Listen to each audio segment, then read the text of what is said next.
Halo semua, perkenalkan nama saya Elza Zara Farica dengan NIM 225080107111025 dari Universitas Brawijaya, Prodi Manajemen Sumber Daya Perairan. Jadi di sini saya akan menjelaskan tentang materi tentang DNA dan RNA dengan dosen pengampu Ibu Septi Anita Sari, SPIMP. Oke, jadi di sini kita akan mulai dengan DNA. Ada yang tahu nggak sih DNA itu apa? Jadi DNA atau yang disebut dengan deoksiribonukleik asid merupakan makromolekul berupa benang sangat panjang yang terbentuk dari sejumlah besar deoksiribonukleotida yang masing-masing tersusun dari satu basa, satu gula, dan satu gugus fosfat. Apabila kita ibaratkan suatu tubuh, maka DNA diibaratkan sebagai otak yang dapat mengatur segala proses dalam tubuh. Di samping itu, DNA juga mempunyai peran penting dalam pewarisan sifat. DNA juga merupakan suatu senyawa kimia yang penting pada makhluk hidup. Tugas utamanya yaitu membawa materi genetik dari satu generasi ke generasi berikutnya. DNA juga merupakan senyawa polinukleotida yang membawa sifat-sifat keturunan yang khas pada kromosom. Nah, selanjutnya ini ada terdapat gambar DNA. Dan di sini kita akan bahas mengenai struktur double helix DNA. Struktur DNA terdiri dari dua rantai polinukleotida yang membentuk heliks ganda. Setiap rantai terdiri dari gugus gula deoksiribosa yang terhubung dengan ikatan fosfat dan pasangan basa nitrogen yang terletak di tengah. Rantai ini berjalan secara antiparalel, yang berarti salah satu rantai berjalan dari ujung 5 aksen ke ujung 3 aksen, sedangkan rantai lainnya berjalan dari ujung 3 aksen ke ujung 5 aksen. Nah, untuk lebih jelasnya saya akan menjelaskan gambar double helix DNA di atas. Jadi ini ada dua rantai helix polinukleotida melingkar melilingi satu sumbu. Kedua rantai memiliki arah yang berlawanan dan terdapat konfigurasi menyeluruh dari helix rangkap DNA. Jadi perhatikan bahwa kedua untaian adalah komplementer dan antiparalel. Terdapat ikatan hidrogen antara dua basa, yaitu basa purin dan pirimidin. Terdapat di bagian dalam heliks, sedangkan unit-unit fosfat dan deoksiribosa terdapat di luar. Bidang-bidang basa tegak lurus terhadap sumbu heliks. Jadi sedangkan bidang-bidang gula itu hampir tegak lurus terhadap bidang basa. Kedua rantai ini saling berhubungan melalui ikatan hidrogen antara pasangan-pasangan basa. Adenin selalu berpasangan dengan timin, guanin selalu berpasangan dengan sitosin. Jadi urutan basa sepanjang rantai polinukleotida tidak dibatasi dengan cara apapun. Nah, pembahasan selanjutnya adalah struktur RNA. Jadi RNA atau asam ribonukleat terdiri dari satu rantai polinukleotida yang pendek dan tidak membentuk heliks ganda seperti DNA. RNA juga mengandung gula pentosaribosa sebagai komponen gula. Berdasarkan letak serta fungsinya, RNA non-genetik dibedakan menjadi 3 macam, yaitu RNA duta, RNA ribosom, dan RNA transfer.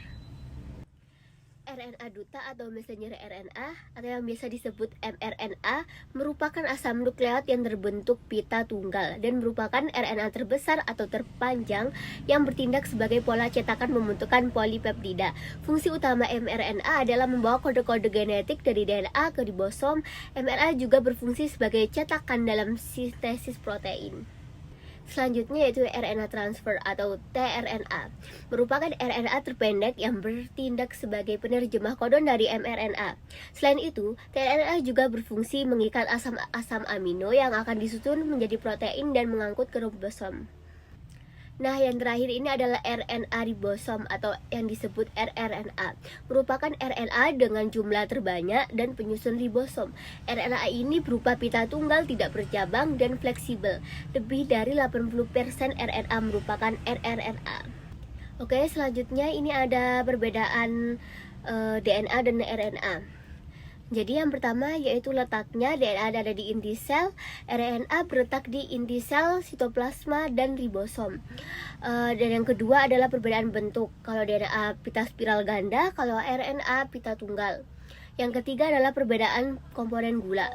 Kalau yang DNA deoksiribosa dan yang RNA ribosa. Untuk yang keempat adalah ukurannya. DNA itu panjang, kalau RNA itu pendek. Yang kelima, basa nitrogen. Kalau DNA itu purin berpasangan dengan adenin, guanin pirimidin berpasangan dengan sitosin timin. Kalau RNA, purin berpasangan dengan adenin, terus guanin pirimidin berbasa dengan sitosin urasil. 6 yaitu adalah perbedaan kadar. Kalau DNA tidak dipengaruhi oleh kecepatan sintesis protein, tapi kalau RNA itu berubah-ubah menuju kecepatan sintesis protein. Dan yang ketujuh, ini adalah perbedaan fungsi, yaitu kalau DNA itu mengendalikan faktor-faktor keturunan dan sintesis protein, kalau RNA sintesis protein. Jadi sebelum masuk ke dogma sentral, aku mau jelasin tentang nukleotida dan nukleosida, biar nanti waktu kita bahas dogma sentral itu paham. Jadi, nukleotida adalah unit dasar penyusun DNA dan RNA.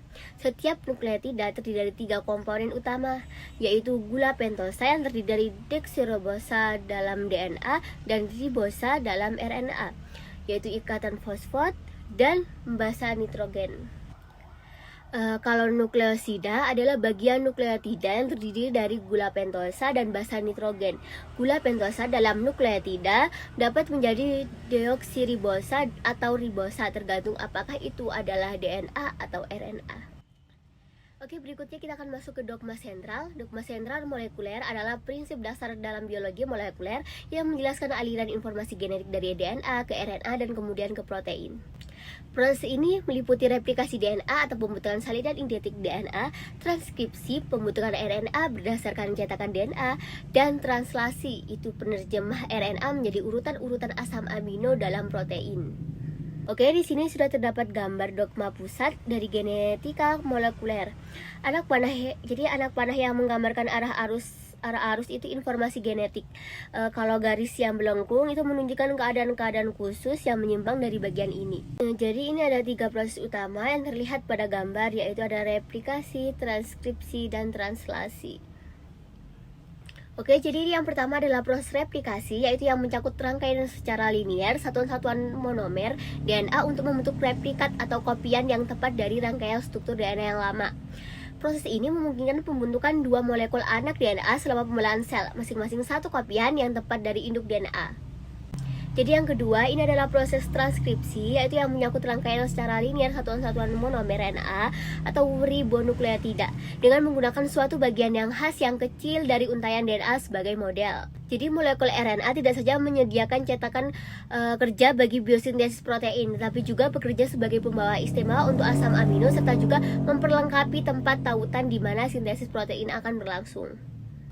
Oke, jadi yang ketiga, ini adalah proses translasi, yaitu yang meliputi perangkaian secara linear monomer-monomer asam amino dengan menggunakan satu jenis khas RNA sebagai cetakan dan jenis khas RNA lain sebagai pembawa dan pengubah asam amino. Ini sesuai dengan proses yang sesungguhnya dalam sintesis protein. Oke, jadi untuk enzim-enzim yang berperan dalam replikasi, transkripsi, dan translasi tadi itu meliputi helikase, itu membuat heliks DNA.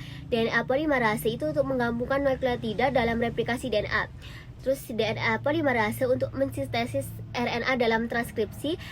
Dan yang terakhir adalah ribosom untuk mengkatalisis translasi. Oke, sekian pembahasan materi DNA dan RNA. Kurang lebihnya mohon maaf. Saya akhiri, wassalamualaikum warahmatullahi wabarakatuh.